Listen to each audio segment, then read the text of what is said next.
The next talk is presented by, the next talk is presented by Joaquín Delgado Fernández with the title Bifurcation in a Minimal Model of Cancer, the Effect of Vascularization. Thank you, Joaquín. Thank you. I will share my screen now. Yeah.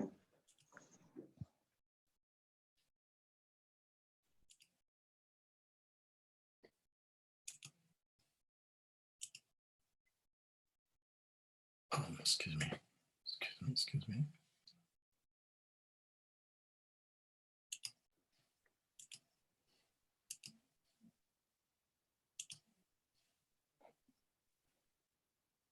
Can you see my screen? Yes. Okay, thank you. So, I'm in full screen. Is it okay? yeah. Oh, thank you. Well, first I want to thank the organizers for giving me the opportunity to give this talk, and especially to Mayra. Thanks a lot. I will present this joint work with Eymar Hernandez from the PhD program at UAM Coajimalpa and Lucia Ivonne Hernandez from University of UACM. And I want to say that Eymar is our PhD students with Mayra, and we have been working together for a period of time. And this work I present has been discussed in our seminar of bifurcations and singularities at my university. And I want to invite everything that want to join us. We have a seminar on Mondays very early at 9:30, and you are kindly invited to participate. So this is the plan of my talk. I will talk about this minimal model of cancer and lymphocytes. Afterwards, I will present a special case, which is the non-vascularized case, which corresponds to a value of the parameter equal to 0. I will make emphasis especially in the global bifurcations instead of focusing on particular bifurcations. I want to talk about surfaces or manifolds of hot bifurcations and this kind of things. After I present with some detail this non-vascularized case, I will present some insights on the vascularized case and try to summarize with some conclusions and a minimal biography. So we are considering here a competition model of cancer cells and lymphocytes. And as was we heard in the morning talk by Esteban, I will use the term lymphocytes to describe a very complex system, the immune system of T, natural killers, B cells, etc. In this sense, this is a minimal model that one wants to describe the basic mechanism of growth of cellular cancer cells and lymphocytes. So the model that Delisi and Rosinho arrived after a long discussion that is summarized in these equations is the following. It's given by the equations 1 and 2. Here, X represents the populations of lymphocytes, Y represents the population of cancer cells, and we are supposing, or the author suppose, that we have a spherical tumor of cancer cells, and we only have interactions of cancer cells with lymphocytes at the surface of the tumor. So you can see in this model that there are natural death rates given by lambda1 for the lymphocytes and lambda2 plus beta2 for the cancer cells, a rate of growth.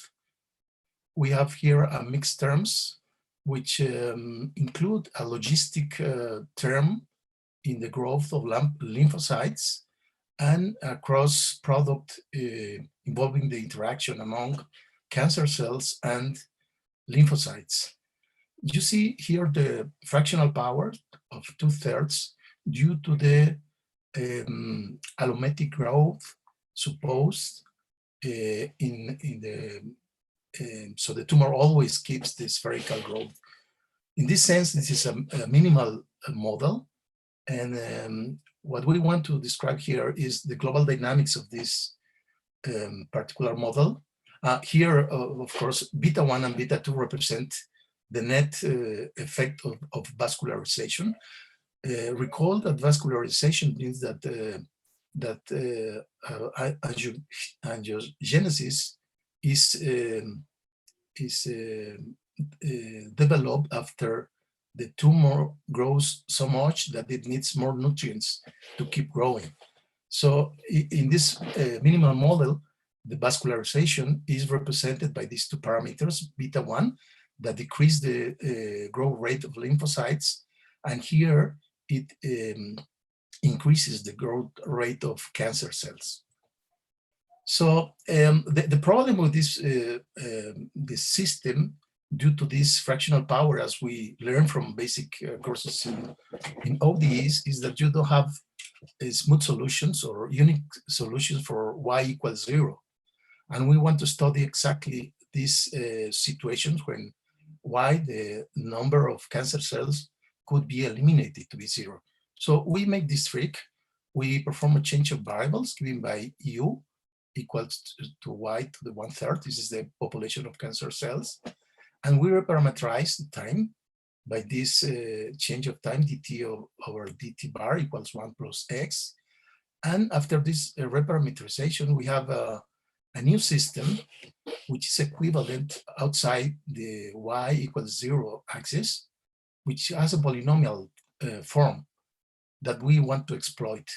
Let's make some simplification. We to keep this notation simple, we will rename the variable u, which is the number of cancer cells, to the 1/3. We will rename it again as y, and we will rename these constants by lambda 2, and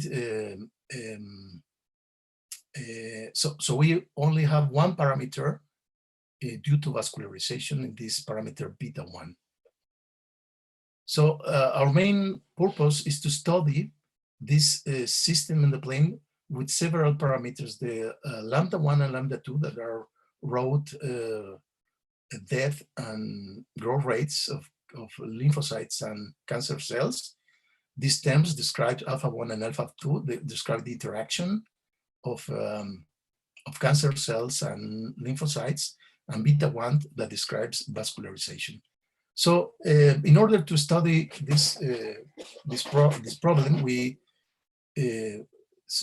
find first the critical points. The second equation is a linear one, so we can take out the y in terms of the x, and after substituting in the first equation, we lead to this cubic equation that describes the abscissa of the critical points.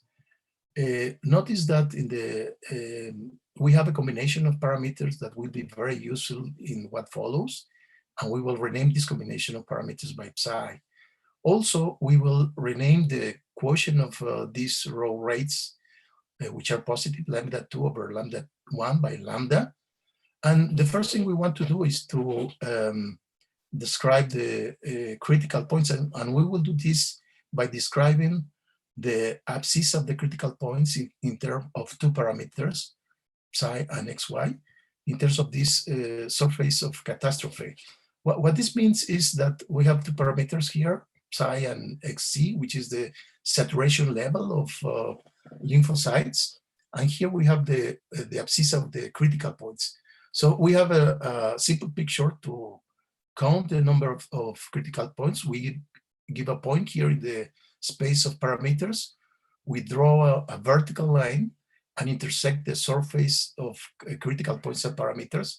And we can have one, which is the origin, and two critical points in the case that this vertical line intersects our surface of catastrophe. We move with the parameters along this plane of parameters, which we can have.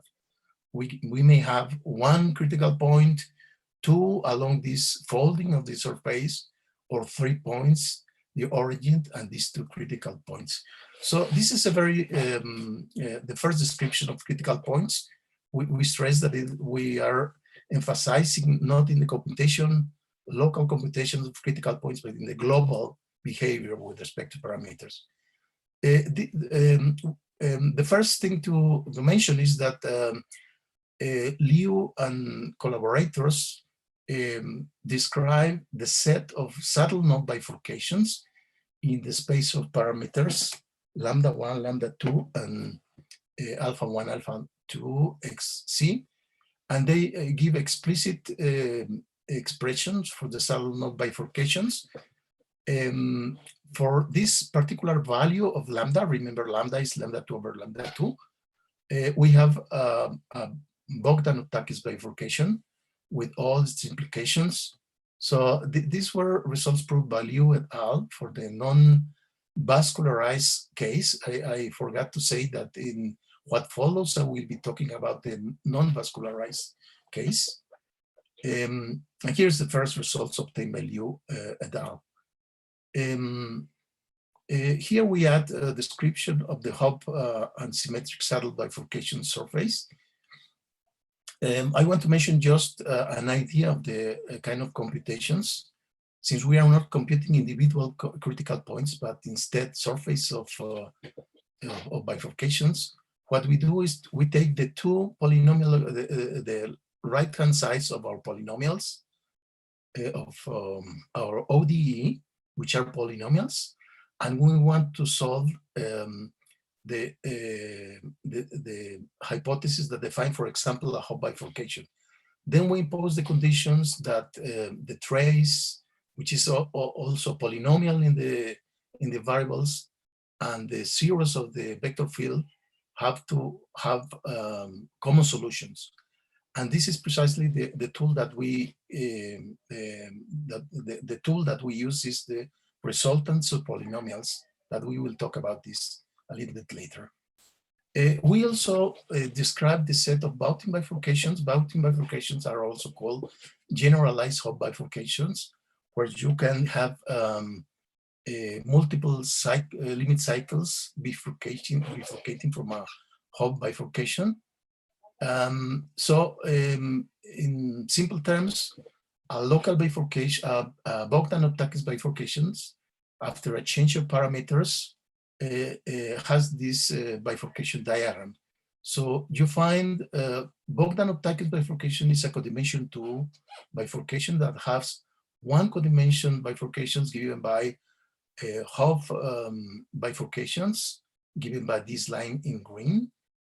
We have saddle node bifurcations given by this line in blue, and we also have homoclinic bifurcations given by this red line. So for example, if you cross the line from 2 to 3, then you generate a limit cycle like this. And when you cross this curve P of homoclinic bifurcations, exactly along this line, you have an homoclinic loop.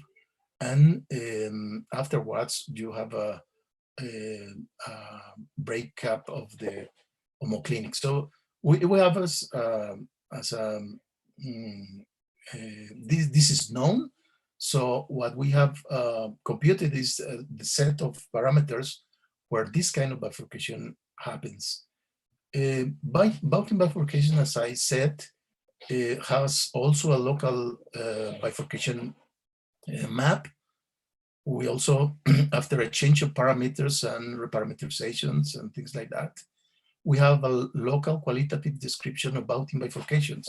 And for example, we have a hub bifurcation, but also we have limit point of cycles of, which means that we can have one limit cycle inside the other, and along this curve, these two limit cycles become degenerate. So this is the kind of bifurcation that we have in this model. And this is a numerical bifurcation diagram computed by fixing the parameters except the lambda 1 and lambda 2. Let me give a brief description. This is the line of saddle node bifurcations. The blue and the the green one are the line of symmetric saddles and Hopf bifurcations. Remember that in MatCon, these two kind of points are computed equally because of the trace equal to 0 condition. So this curve represents the Hopf bifurcations. And along the Hopf bifurcation, we have this Bautin bifurcation. And along this Bautin bifurcation, we have the limit cycles, limit point of cycles. This line represents the hemoclinic loops. So we have a global description in terms of these local bifurcations in this parameter. This is a schematic representation of this bifurcation map. I want to mention that this bifurcation diagram is not only computed numerically, but because we have explicit expressions for the bifurcations, we can give analytically the expressions at the location of these two kind of bifurcation. So just for give an example, let me give you a description of the evolution of the phase portrait when we fix the parameter lambda 2, say, and we will move the parameter lambda 1. So for example, we have these two critical points. One is a saddle, the other one is the opposite of a saddle, anti-saddle, we say. And we have the origin here, that is always a saddle. And as we travel along this line, for example, we find in the evolution a saddle connection, the creation of one limit cycle, and then the creation of another limit cycle due to a Bautin bifurcation. This is to give you a glance of the complexity of this simple model. And I was just want to relate to this what is called immunoediting theory. In immunoediting theory, the cancer is classified in 3 phases that are called elimination, equilibrium, and escape. And we want to describe this analytically. And let me just go back to this picture. So we can define an elimination phase in terms of this stable manifold of the origin, or else in terms of this saddle connection of these two saddles. And this region represents an elimination phase because any solution will follow these dynamics and will eventually go to y = 0, which represents elimination. This part represents the escape phase, where solutions grow with large values of y, which means that cancer will grow without bound. And the equilibrium phase is represented by the basins of abstractions of the elements that are created here along these bifurcations that represents stable objects, like stable limit cycles, like equilibrium points which are stable, etc. The vascular case, just to mention some comments. Using Sorry, the method Joaquin, of resultants, you have 5 minutes. Okay, thank you. Okay. Using the method of resultants for the vascularized case, give us high order polynomials that are very difficult to manage with. So what we only get is that Bogdan and Takens bifurcation, saddle knots, and Hopf bifurcations, we can only show analytically that they are contained in some geometric locus, as for example, we can prove analytically that the Hopf bifurcations is contained in these green 2 curves. You see that we have 2 components. We have to pick out the correct one, which is the Hopf bifurcation, and we can do it also analytically. And the Bautin bifurcation, for example, are given by intersection of the Hopf curve, given by this green line, and lines through the origins that are given by zeros of a high order polynomial of the 6th order, for example. Here we can describe the zeros of this polynomial in terms of this parameter, and the non-vascularized case corresponds to this value of the parameter equals 0 along this axis. And we can see that these zeros represent precisely the evolution of this line. And here we see an interesting phenomena, that this bounding bifurcation moves to infinity when we vary some of the parameters that go to a horizontal lines. So we introduce here what is called a bounding bifurcation at infinity. Just to finish, I want to mention that in the vascularized case, we have added to the same kind of diagram, this diagram that includes the subtle connections that are very important in order to describe the elimination phase. Just to mention one diagram, this diagram shows two initial conditions, A and B, and its future evolutions. For example, this critical point, these initial conditions goes to an elimination phase, which crosses the horizontal axis. Instead, this initial condition passes very near the origin, which is a saddle point, and then goes and follows both unstable manifolds, which crosses the origin. This is the main difference of the vascularized case. Instead of the vertical axis to be invariant, we have a crossing which can, in principle, eliminate all lymphocytes. So we speak of a new phase of evolution we call extinction of lymphocytes. And just to mention some reference, here are the reference that we mentioned along this presentation. And this is the last one is the published paper that in which this talk is based. Thank you. Thank you very much, Joaquin. And someone has a question?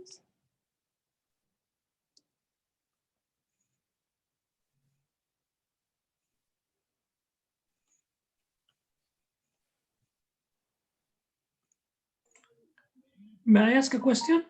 Okay, go ahead. Yeah. Joaquin, thank you very much. Very, very nice talk. Well, I see that you get with this minimal model a really complex dynamics, like, well, all these bifurcations.